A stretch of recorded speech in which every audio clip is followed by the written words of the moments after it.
کہ حضرت زبیر بن عوام رضی اللہ تعالی عنہ کو جو گھاؤ ملے تھے اس کی تعداد تقریباً 30 یا اس سے زائد ہے، اور تمام گھاؤ اللہ کے نبی صلی اللہ علیہ وسلم کے ساتھ جنگ میں پیش آئے، جنگ کے اندر وہ گھاؤ آپ کو ملے۔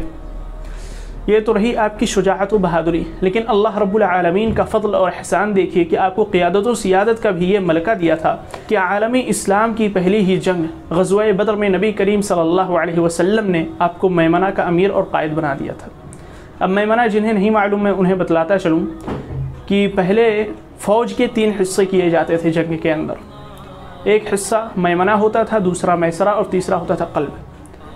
اب میمنہ جو داہنی طرف والا جو فوج کا حصہ ہوتا تھا، فوج کے 3 حصے کیے گئے، ایک داہنی طرف، ایک بائیں طرف اور ایک بیچ میں، تو داہنی طرف والے حصے کو میمنہ کہا جاتا تھا، بائیں طرف والے حصے کو میسرہ کہا جاتا تھا، اور جو حصہ بیچ میں رہتا تھا، جو لشکر بیچ میں ہوتی تھی، اسے قلب کہا جاتا تھا عربی کے اندر۔ تو حضرت زبیر بن عوام کو غزوہ بدر کے اندر میمنہ کا امیر بنایا گیا تھا۔ اس کے علاوہ حضرت عمر بن خطاب رضی اللہ تعالی عنہ نے آپ کی قیادت کی صلاحیت کو دیکھتے ہوئے اپنے بعد جن 6 لوگوں کو خلافت کے لیے نامزد کیا تھا، ان میں آپ کا نام بھی شامل کیا تھا۔ حضرت زبیر بن عوام رضی اللہ تعالی عنہ کو بچپن سے ہی تعلیم و تعلم سے کافی لگاؤ تھا، علم دین سے آپ کو کافی شغف تھا، اور اس کا اندازہ ہم لوگ اس بات سے لگا سکتے ہیں کہ آپ کئی حدیثوں کی راوی ہیں، کئی بڑے بڑے روات نے آپ سے روایتیں بیان کی ہیں، جن میں سے 4 روایتیں صحیح بخاری میں موجود ہے، ایک روایت صحیح مسلم میں موجود ہے، اور 2 روایتیں متفق علیہ، اور بڑے بڑے روات نے آپ سے روایتیں بیان کی ہیں، جن میں سے سر فہرست آپ کے صاحبزادے عروہ، جعفر، مصعب اور عبداللہ ہیں۔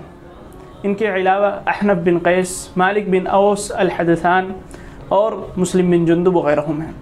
آپ سے ایک مرتبہ سوال کیا گیا کہ آپ نبی کریم صلی اللہ علیہ وسلم کی اتنی معیت میں رہے، نبی کریم صلی اللہ علیہ وسلم کے ساتھ اتنا عرصہ آپ نے گزارا اور اتنا سب کچھ سیکھا، لیکن آپ روایتیں کیوں نہیں بیان کرتے؟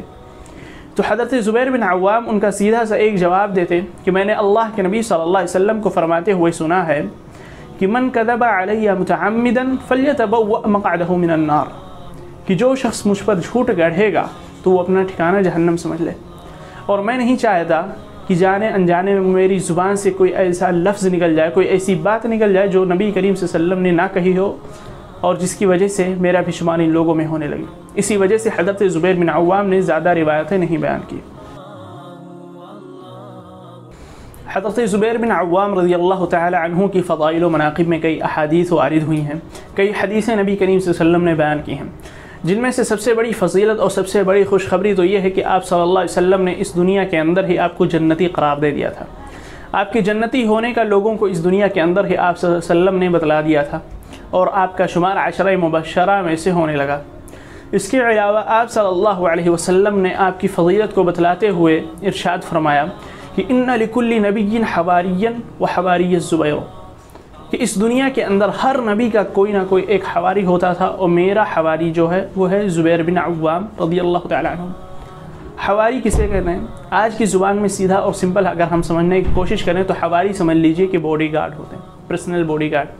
یعنی ایسا انسان جو ہر معاملے میں اللہ کے نبی صلی اللہ علیہ وسلم کی حفاظت کرے اور آپ کی مدد کرے، وہ تھے حضرت زبیر بن عوام رضی اللہ تعالی عنہ۔ اس کے علاوہ اسلام کی راہ میں سب سے پہلے تلوار نکالنے کا اعزاز اور شرف بھی آپ ہی کو حاصل ہے۔ حضرت زبیر بن عوام رضی اللہ تعالی عنہ کی ذات گرامی اخلاق حسنہ کا پیکر تھی۔ جتنی بھی اچھی عادتیں ہوتی ہیں، جتنی بھی اچھی صفات ہوتی ہیں، سب کے سب آپ کے اندر موجود تھی، خواہ وہ صوم و صلاۃ ہو، زہد و ورع ہو، تقوی و پرہیزگاری ہو، صداقت و شجاعت ہو، امانت و دیانت ہو، تمام کی تمام اوصاف حمیدہ آپ کے اندر موجود تھی۔ الغرض کی آپ تقوی، پرہیزگاری، اعمال صالحہ اور اخلاق حسنہ کا پیکر مجسم تھے، اور آپ فل پیکج تھے ان تمام اخلاق اور اوصاف کے۔ سن 36 ہجری کے اندر جب جنگ جمل پیش آئی،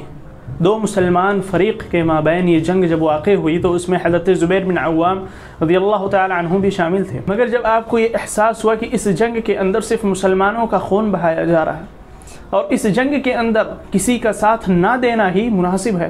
تو آپ واپس مدینہ کی طرف لوٹ گئے، اور مدینہ پہنچنے سے پہلے ہی وادی سباع میں آپ نماز پڑھ رہے تھے۔ اسی حالت میں ایک شخص جس کا نام ابن جرموز بتلایا جاتا ہے، وہ آیا اور آپ کو قتل کر دیا، اور جب آپ کی لاش کو حضرت علی رضی اللہ تعالی عنہ کے پاس لے گیا تو آپ زار و خطار رونے لگے، اور یہ کہا کہ میں نے اللہ کے نبی صلی اللہ علیہ وسلم کو فرماتے ہوئے سنا ہے کہ بشر قاتل ابن صفیہ بالنار، کہ ابن صفیہ کے قاتل کو جہنم کی بشارت دے دو۔ یہ واقعہ سن 36 ہجری کا ہے، اس وقت آپ کی عمر 64 برس تھی۔ انا للہ و انا الیہ راجعون۔ آج کی اس ویڈیو میں ہم نے جانا کہ ایک عظیم اور جلیل القدر صحابی رسول حضرت زبیر بن عوام رضی اللہ تعالی عنہ کی حیات مبارکہ کس طرح تھی، کس طرح انہوں نے اپنی زندگی کو دین اسلام کے لیے وقف کیا تھا،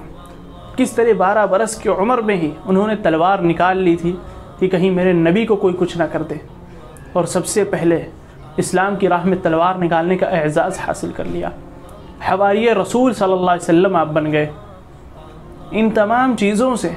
ہمیں سیکھ لینے کی ضرورت ہے۔ اگر ہم اپنی زندگی کو مزید سنوارنا چاہتے ہیں، مزید سدھارنا چاہتے ہیں، اور یہ چاہتے ہیں کہ ہم ایک کامیاب انسان بنیں، ہم سکسیسفل انسان بن کر اس دنیا کے سامنے آئیں، تو ہمیں چاہیے کہ ہم ہر چیز کے اندر اللہ کے نبی صلی اللہ علیہ وسلم کو اپنا آئیڈیل مانیں۔ ان کے بعد صحابہ کرام ہیں جنہیں ہم دیکھیں، ان کی زندگیوں کو ہم پڑھیں کہ انہوں نے کس طرح پرابلم کو فیس کیا، کس طرح دشواریوں سے وہ لڑے اور ان سے ہمت نہیں ہارے، کس طرح انہوں نے اپنا حوصلہ بلند رکھا اور اللہ رب العالمین سے مدد مانگی، اور اپنی زندگی کے اندر ایک کامیاب انسان، ایک سکسیسفل انسان بنے، اور دنیا کے لیے ثابت کر دیا کہ انسان اگر سیدھی راہ پر چلے اور حق پر رہے تو وہ ایک سکسیسفل انسان بن سکتا ہے، اسے کوئی بھی نہیں روک سکتا۔ آج یہ اس پورے ایپیسوڈ کا خلاصہ یہی ہے کہ ہم تمام لوگوں کو چاہیے کہ ہم اپنے اسلاف کو پڑھیں، انہیں یاد کریں، اور اپنے بعد آنے والی نسلوں کو بھی پڑھائیں،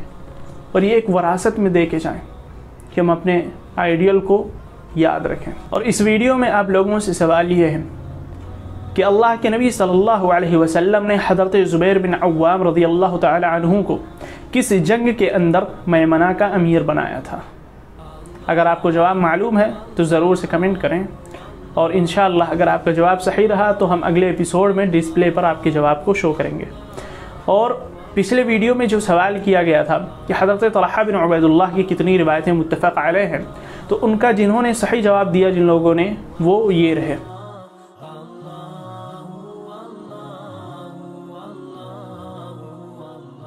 اب اس ویڈیو میں یہیں تک، ملتے ہیں اگلی ویڈیو میں ایک نئی صورت کے ساتھ اور ایک عظیم الشان اور جلیل القدر سیرت کے ساتھ۔ جب تک آپ لوگ اپنا خیال رکھیں، اور اللہ رب العالمین سے دعا ہے کہ اے اللہ تو ہم تمام مسلمانوں کو اپنے صحابہ کرام کو یاد رکھنے کی توفیق عطا فرما، اور ان کی زندگی جس طرح تھی، انہوں نے جس طرح اپنی زندگی کو اسلام کے لیے وقف کیا، جو کارنامے انجام دیے، ہمیں ان سے سیکھ لینے کی توفیق عطا فرما۔ آمین ثم آمین۔ والسلام علیکم ورحمۃ اللہ وبرکاتہ۔